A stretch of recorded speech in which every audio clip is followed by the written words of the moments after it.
बिस्मिल्लाहिर्रहमानिर्रहीम। अस्सलाम वालेकुम। आज 13 अप्रैल है और दिन है इतवार का। जिस तरह से मैं आपको मुसलसल अपडेट कर रहा हूँ कि तहरीक इंसाफ की एक्टिविटीज़ बहुत ज़्यादा हो गई हैं और मैं इसलिए इन चीज़ों को रिपोर्ट कर रहा हूँ क्योंकि आप मेन स्ट्रीम मीडिया पर देखेंगे कि मेन स्ट्रीम मीडिया पर एक ही इशू हाईलाइट हो रहा है और वो इशू ये हाईलाइट किया जा रहा है कि तहरीक इंसाफ के अंदर लड़ाई हो गई है। सेक्रेटरी जनरल और चेयरमैन तहरीक इंसाफ बैरिस्टर गौहर अली खान साहब वो आमने सामने हैं और पूरे चैनल्स के ऊपर सिर्फ बात इस लड़ाई के ऊपर हो रही है। अच्छा, इसमें कोई दूसरी राय नहीं है कि तहरीक इंसाफ के अंदर इख्तिलाफात बहुत शदीद हैं। इसमें भी कोई शक नहीं है कि तहरीक इंसाफ की अंदरूनी लड़ाइयाँ इस हुकूमत को जो है वो जवाज़ फराहम कर रही हैं कि वो प्रोपेगेंडा करें, वो नैरेटिव बनाएं। लेकिन मैं आपको एक चीज़ बता दूं कि इन लड़ाइयों का जो है वो ग्राउंड के ऊपर कोई असर नहीं हो रहा। ग्राउंड के ऊपर इसलिए असर नहीं हो रहा कि इस वक्त ग्राउंड के ऊपर एक्टिविटीज़ जो है वो शुरू हो चुकी हैं। जितने भी हमने अटेंड किए हैं पीटीआई की अब तक एक्टिविटीज़, उसमें हमने नहीं देखा कि ग्राउंड के ऊपर वर्कर जो है वो मायूस हो के देखें जी ये लीडरशिप आपस में लड़ रही है। नहीं, हाँ, एक चीज़ ज़रूर है कि तहरीक इंसाफ के जो वर्कर्स हैं अभी तक उनका वो कॉन्फिडेंस नहीं बन रहा पीटीआई की लीडरशिप पर जो बनना चाहिए। इसलिए मैं मुसलसल ये अर्ज़ करता हूँ कि अब इमरान खान की रिहाई के लिए अगर लॉन्ग मार्च होना है, जो कि नज़र आ रहा है कि होना है और नज़र आ रहा है कि तैयारियाँ डी चौक की शुरू हो गई हैं, तो उसको लीड अगर मौजूदा क़यादत ही कर रही होगी तो ये एक बड़ा सवाल होगा कि क्या लोगों का इनके ऊपर कॉन्फिडेंस 100% है या नहीं है। हाँ, अगर अलीमा खान लीड कर रही होंगी, साथ होंगी, तो ये एक चीज़ ऐसी होगी कि जिससे लोगों का कॉन्फिडेंस होगा। लेकिन ये भी हो सकता है कि अगले 15-20 दिन इसी तरह से मोमेंटम बरकरार रहा तो पीटीआई की जो बाहर लीडरशिप है उसके ऊपर उनका लोगों का एतमाद बन जाए। क्योंकि अभी भी देखें ना कि जब जुनैद अकबर साहब बने केपीके के सदर, तो हमने देखा कि जुनैद अकबर साहब को जिस तरह से पीटीआई के वर्कर्स ने वहाँ वेलकम किया, सवाबी जलसा हम वहाँ पर मौजूद थे 8 फरवरी को 2025 को, जब उनकी गाड़ी को लोग चूम रहे थे, पीटीआई के वर्कर्स चूम रहे थे। पीटीआई के वर्कर्स की आंखों में आंसू थे, वो उनको कह रहे थे कि आप कब निकलेंगे, हम निकलना चाहते हैं इमरान खान की रिहाई के लिए। फिर दरमियान में एक फेज़ आया जब ऐसा लगा कि जुनैद अकबर साहब तो कुछ भी नहीं कर रहे और पता नहीं वो कंप्रोमाइज़ हैं या कैपेसिटी के इशूज़ हैं, जो भी है वो नहीं कर पा रहे, तो काफ़ी लोगों के उनके ऊपर भी जो है वो बदएतमादी हो गई। लेकिन अब जिस तरह की वो तकरीर कर रहे हैं, ख़ास तौर पे जिस तरह से उन्होंने सवात में तकरीर की है, उसके बाद फिर उनके ऊपर लोगों का कॉन्फिडेंस, खास तौर पे केपीके के लोगों का कॉन्फिडेंस डेवलप होना शुरू हो गया है और उसकी खुद मैं यानी शायद हूँ। देखें, मैं आपको बताऊँ कि एक चीज़ होती है जो आप यहाँ हम टीवी पे सुनते हैं और यूट्यूब पे सुनते हैं, एक होता है कि हम वहाँ पर खुद जाके ऑब्जर्व करते हैं। जब तक आप खुद वहाँ पर मौजूद ना हो तो आप एक्चुअल सूरत हाल का अंदाज़ा नहीं कर सकते। आपको एक्चुअल सूरत हाल उस वक्त पता चलती है जब आप खुद ग्राउंड के ऊपर मौजूद होते हैं। तो सवात की एक्टिविटी हमने अटेंड की, पेशावर की एक्टिविटी हमने अटेंड की और आज भी हमारा प्लान था कि आज जो हरीपुर में और एबटाबाद में एक्टिविटीज़ हैं उनको जाके हम कवर करें। मैं तो नहीं जा सका, हमारे बड़े अच्छे दोस्त हैं, भाई हैं बड़े, तारिक अजीज़ साहब ब्यूरो चीफ हैं 92 न्यूज़ के और बड़े सीनियर जर्नलिस्ट हैं रोज़नामा दुनिया में, आपने उनकी कई बार ख़बरें जो हैं वो पढ़ी होंगी। तो उनके छोटे भाई जो हैं उनकी डेथ हुई, मखदूम रशीद उनकी रिहाइश है मुल्तान, तो मुझे वहाँ पर जाना पड़ा वहाँ पे हाज़िरी के लिए। तो मैं तो आज हरीपुर और एबटाबाद का कन्वेंशन अटेंड नहीं कर पाया, लेकिन हमारे दोस्त जो रिजवान गिलज़ई साहब हैं और ज़ुबैर अली खान साहब हैं, फैज़ान अशरफ साहब हैं, वसीम मलिक साहब हैं, असद चौधरी साहब हैं, दीगर हमारे जो दोस्त हैं वो इस वक्त ये एक्टिविटीज़ अटेंड कर रहे हैं। और हमने यही प्लान किया कि हमने खुद जाके ग्राउंड के ऊपर इन एक्टिविटीज़ को अटेंड करना है ताकि हमें ग्राउंड रियलिटी का पता चल सके। ग्राउंड रियलिटी ये है कि केपीके के अंदर लोगों के अंदर बहुत ज़्यादा तशवीश है कि कहीं दोबारा ऑपरेशन शुरू हो जाए, उसके लिए फिक्रमंद है और उसी ऑपरेशन को, मुमकिन ऑपरेशन को रुकवाने के लिए वो तहरीक इंसाफ और इमरान खान के साथ खड़े हैं। उनको पता है कि अगर कोई लीडर इस तरह की किसी चीज़ को रुकवा सकता है तो वो इमरान खान है। अच्छा, मैं हैरान हूँ वैसे केपीके में बड़ी एक इस वक्त आप ऐसा समझें कि मौका था ANP के लिए, जमात इस्लामी के लिए या मौलाना फजल रहमान साहब के लिए कि वो ग्राउंड के जो जज्बात हैं उसको कैश करते, उनकी तर्जमानी करते, उनकी आवाज़ बनते और उनके नुमाइंदे बनते और अपनी एक सियासी साख को बहाल करते, अपने वोट बैंक को बहाल करते, लोगों को साथ मिलाते। लेकिन मैंने ग्राउंड पर जाकर देखा है ये जमातें मुकम्मल तौर पे नाकाम हो गई हैं, जो पीटीआई की अपोजिशन जमातें। हालांकि उनके पास बेस्ट चांस था कि वो एक्टिव होते, कहते हैं कि जी पीटीआई, मतलब इल्ज़ाम ही लगाना है ना, कि आप इल्ज़ाम लगाते हैं कि पीटीआई गवर्नमेंट में है, ये कर रहे हैं, वो कर रहे हैं, ये गलत झूठ बोल रहे हैं। आपने मतलब आप अवाम के जज्बात की तर्जमा नहीं करते, चाहे पीटीआई पे इल्ज़ाम लगाते। लेकिन ग्राउंड पे यानी केपीके में हुकूमत भी पीटीआई की है, अपोजिशन भी पीटीआई की है। देखें ना कि मिनरल्स वाले बिल के ऊपर हुकूमत जो केपीके की है उसने थोड़ा सा उसको डिफेंड करने की कोशिश की उस कानून को, लेकिन पीटीआई ही अगेंस्ट खड़ी हो गई और लोग जो हैं वो जो पीटीआई के लोग उसके अगेंस्ट खड़े हो गए, उनके साथ खड़े हो गए। तो कहने का मकसद ये है कि इस वक्त केपीके के अंदर जो है ना वो पीटीआई ही है, क्लीन स्वीप है, उसका कोई अपोजिशन जमात अपनी जगह नहीं बना पा रही। अब आप एक चीज देखें, जिस तरह से मैं आपको अर्ज कर रहा था कि एक्टिविटीज बहुत ज्यादा हो गई हैं पीटीआई की। कैसे ज्यादा हो गई हैं मैं जल्दी जल्दी आपको बता देता हूँ, इससे आपको अंदाजा होगा कि पेशावर से लेके वाशिंगटन तक हर जगह पीटीआई की जो है वो इस वक्त एक्टिविटीज हो रही हैं। और अभी ये सारी मैं अभी भी आपको नहीं बता पा रहा, जब आप ट्रैवल कर रहे होते हैं बहुत सारी चीजें आपसे मिस हो जाती हैं, आप उस तरह से कवर नहीं कर पाते। अब आप देखें कि 6 अप्रैल से मोमेंटम शुरू हुआ था। 6 अप्रैल को पेशावर में जानिसारा ने इमरान खान कन्वेंशन हुआ जिससे मुराद सईद ने खिताब किया। 8 अप्रैल को अडयाला के बाहर पीटीआई ने, आपके सामने है कि पीटीआई ने 8 अप्रैल को अडयाला के बाहर जो प्रोटेस्ट किया, जो उन्होंने अपनी पावर शो किया, जो अलीमा खान साहबा के साथ, इमरान खान की फैमिली के साथ खड़े हुए।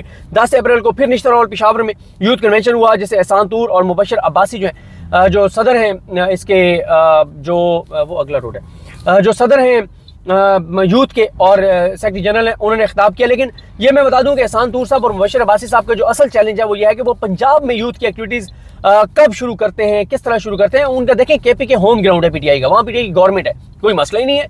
वहाँ तो पीटीआई का आप कन्वेंशन कर सकते हैं, आप जिस शहर में, जिस तहसील में, जिस गाँव में कहें वहाँ पे आप यूथ कन्वेंशन कर सकते हैं, बगैर इनोस के कर सकते हैं। तो मसला तो यह है कि पंजाब में क्या करते हैं। असल जो यूथ के इम्तिहान है, जो एहसान तूर साहब का और मुबशर अब्बासी साहब का, जो यूथ के नुमाइंदों का जो असल इम्तिहान है वो है कि पंजाब में आप क्या करते हैं। केपीके में तो कोई मसला नहीं, आप जब जाएंगे वो आपको वहाँ वेलकम कहेंगे, आपको सरांखों में बिठाएंगे। यूथ अभी तक पंजाब में मुझे उतनी एक्टिविटीज उस लेवल की नजर नहीं आ रही कि जो यूथ कर रही हो, आईएसएफ कर रही हो, वो नहीं है। केपीके में खास एक्टिव है यूथ भी, आईएसएफ भी, और उनका आपस में कंपटीशन भी है। तो ये एक बड़ी चीज़ है। उसके बाद गो के पंजाब में एक्टिविटीज शुरू हो गई हैं।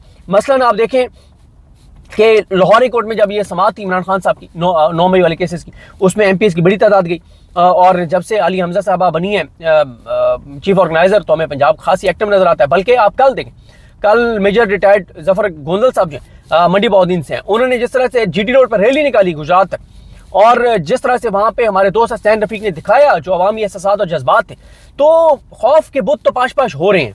अब देखें ना कि अगर मेजर जफर इकबाल गोंदल साहब वो इतनी बड़ी रैली कर सकते हैं तो इससे एक नफ्सियाती बर्तरी भी हासिल होती है।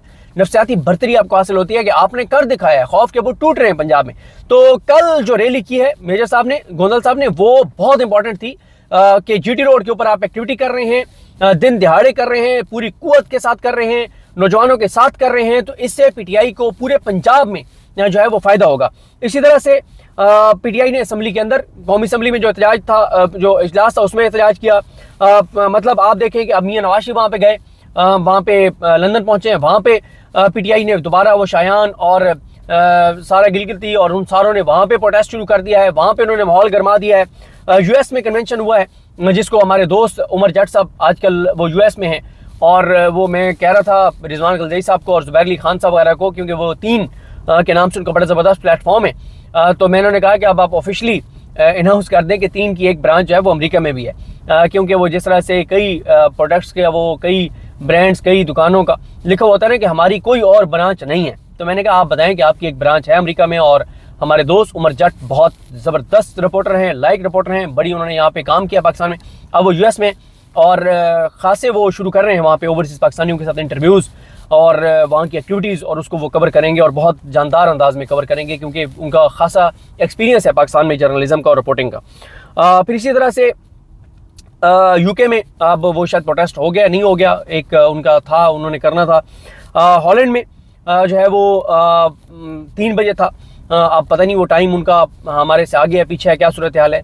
वो जो इल इन्फॉर्म्ड इमरानिस्ट हैं उन्होंने पोस्ट लगाई हुई थी हॉलैंड में, पीटीआई जो है उन्होंने एक्टिविटी करनी थी और ख़ासी उनकी एक्टिविटीज़ और तैयारियां भी नज़र आ रही थी।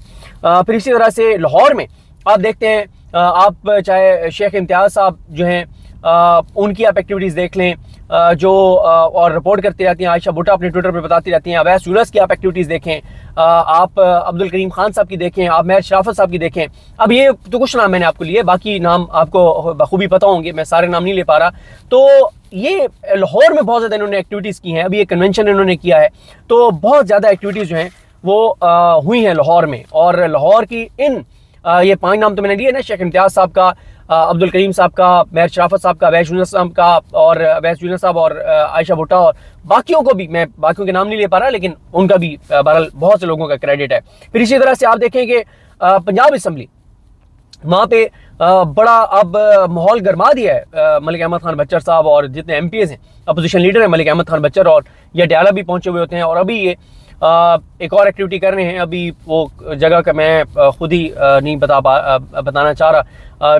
ज़ाहिर है इंटेलिजेंस एजेंसीज के पास वैसे तो रिपोर्ट हर जगह से पहुंच जाती है, लेकिन मैं नहीं चाहता कि मेरी इस वीडियो के ज़रिए वो चीज़ हो जो एक एक्टिविटी करने जा रहे हैं बड़ी अहम, मलिक अहमद खान बच्चर जो अपोजिशन लीडर हैं। फिर इसी तरह से देखें कि पंजाब के हकीकी इशूज़, जो हमारा शिकवा होता था PTI से कि आप पंजाब के हकीकी इशूज़ को हाईलाइट नहीं करें, अब आप देखें कि जो शुएब अमीर अमान हैं, जो MP हैं चौकाज़म से, लिया से, और PP 281 281 से, इसी तरह शहाब सैयद साहब हैं 280 से MP हैं, मियां एजाज शफी 258 PP 258 से MP हैं। अब इन्होंने एक रिक्वेजिशन जमा कराई है। मेरा ख्याल है कि शुएब अमीर साहब का मैसेज आया हुआ था कि शायद इजलास जो है वो बुला लिया गया है पंजाब असम्बली का, जिसमें इन्होंने यही कहा है कि पंजाब असम्बली का इजलास बुलाएं, और उसमें ये चाह रहे हैं कि जो किसानों का इशू है, जो गंदम का इशू है, ये पंजाब का सबसे अहम इशू है, सबसे अहम इशू है। मैं इस पे आजकल वीडियोस में बात कर रहा हूँ, हमें बात करनी चाहिए। 70-80% पंजाब के और ओवरऑल पाकिस्तान के लोगों का जरिया मुआश जो है वो किसी न किसी तरह से ज़राअत से, लाइव स्टॉक से, इन चीज़ों से जुड़ा हुआ है, और किसान ख़त्म हो गया है। तबाह कर दिया मरीम नवाज ने और नवाज शरीफ ने और शहबाज शरीफ ने किसानों को।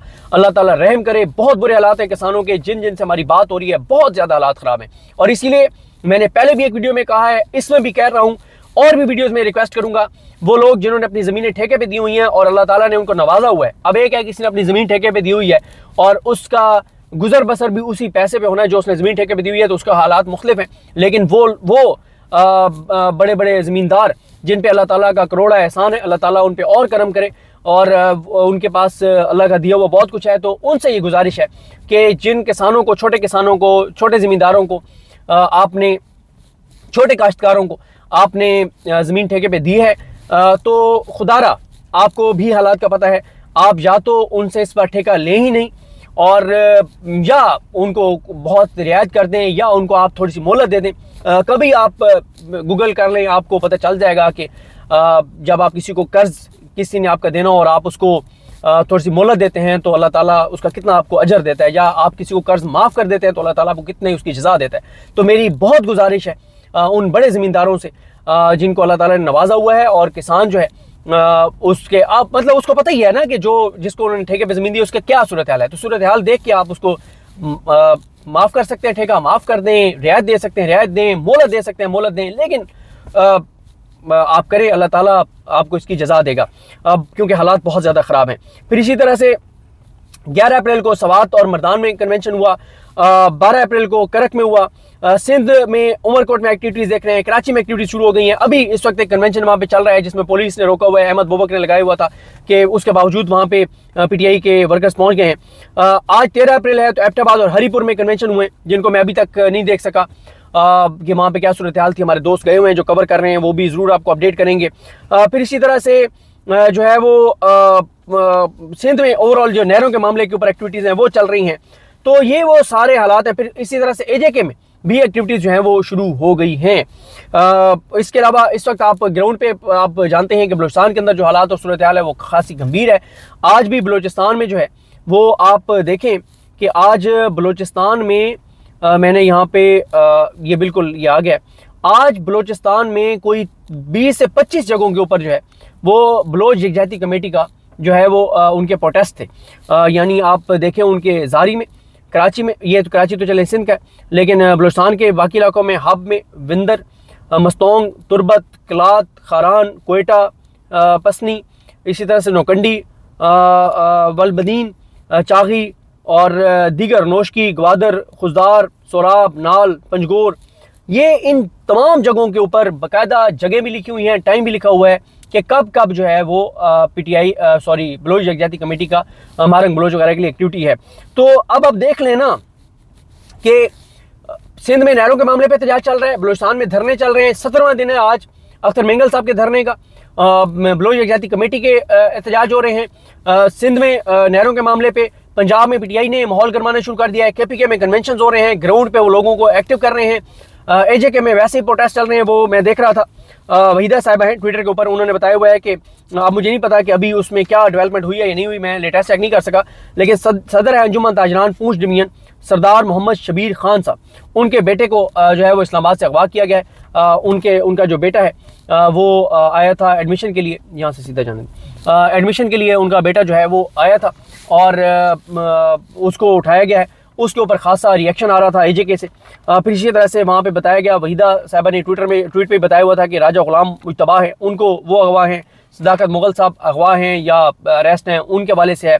तो ये वो चीज़ें हैं जो इस वक्त जो है वो हो रही है ग्राउंड के ऊपर। तो खासा जो है वो मुश्किल होता चला जा रहा है। आगे एक 2 नए महाज जो हैं वो हुकूमत के लिए खुलने जा रहे हैं। वो 2 महाज कौन से वो आपको बताऊंगा, लेकिन ये जो सारी मैंने आपको एक्टिविटीज़ बताई हैं, ये जो, हाँ सॉरी मैं भूल गया कि अजहर मिशवानी ने अपने ट्विटर के ऊपर कुछ एक्टिविटीज़ लगाई हुई हैं, वो एक्टिविटीज़ भी मैं आपको बता दूं। और मैं अगली वीडियो में 2-3 इश्यूज़ पे मैंने बात करनी है। एक कमर मिशानी के जो 9 मई के PTI के बेगुनाह वर्कर्स को जो मुलविस किया गया, उन को जिस तरह से ATC सरगोदा का जज, जिसको जस्टिस आलिया नीलम ने लगाया है, वो जिस तरह से रोज़ाना बुला के और उनको बड़ा तंग किया जा रहा है, उनको बड़े मुश्किलात का सामना है, उस पर भी मैं बात करूँगा। और इसी तरह से ये जो उस्मान महमूद 15 मार्च से इनको उठाया गया, इनका मामला है, इस पर भी इंशाल्लाह मैं बात करूँगा, आगे से मोड़ लें। और अच्छा, अब आ जाए जनाब कि अजहर मिशवानी साहब जो हैं, उन्होंने जिस तरह से वो लगाई हुई हैं एक्टिविटीज़, ये जनाब टांक में फरहान हकीम है, उन्होंने कोई असीरान की रिहाई के लिए कोई एहतजाजी मुजाहरा रखा हुआ है, जिसमें जुनैद अकबर साहब भी आ रहे हैं और रीजन के सदर शाहिद खान खटक जो हैं वो भी आ रहे हैं। ये 14 अप्रैल को हो रहा है, सोमवार को, कल यानी सुबह 10 बजे, और रैली भी है। फिर इसी तरह से ज़िला तोरगर, यहाँ पे अमरुल्ला और MP लाइक मोहम्मद खान, तो इनकी क़यादत में वहाँ पे कोई एहतजाज हुआ है एक बाज़ार में। इसी तरह से जो है वो हवेलिया में आज वहाँ पे इस्तकबाल हुई है, जुनैद अकबर साहब का एक्टिविटी हुई है। शुमाली वज़ीरिस्तान PK 103, ये वहाँ पे जो है वो एक एहतजाजी मुजाहरा हुआ है। उमरकोट की एक्टिविटीज़ तो चल ही रही हैं। तो जनाब ये देखें आप कि PTI ने माहौल गरमाना शुरू कर दिया है और इस्लामाबाद की री-चौक की तैयारियाँ शुरू हो गई हैं और ओवरसीज़ ने भी अपनी एक्टिविटीज़ जो हैं वो ज़्यादा कर दी हैं। तो मुझे ये नज़र आ रहा है कि चीज़ें अब इस हुकूमत और इस निज़ाम के लिए इतनी आसान नहीं है। अगर तो मुज़ाकरात जो चल रहे हैं, अगर उनसे कोई ब्रेक थ्रू हो जाता है तो वेल एंड गुड, अदरवाइज़ जो है वो चीज़ें इस निज़ाम के लिए, हुकूमत के लिए मुश्किल होती चली जाएंगी। और PTI ने 6 अप्रैल से आज 13 अप्रैल तक माहौल पूरी तरह से वो पूरी एनर्जी जो है उन्होंने अपने लोगों की रिस्टोर कर दी है। उन्होंने पूरा मोमेंटम बना दिया है, माहौल गरमा दिया है, तैयारियां अरूज पर हैं और अब ज़्यादा मोहलत इस हुकूमत, इस निज़ाम के पास नहीं है। बहरहाल जी, देखते हैं चीज़ें किस तरह आगे बढ़ती हैं। मुझे अपनी दुआ में याद रखें। अल्लाह करीम आप सबका हामी नासर। अल्लाह हाफ़िज़।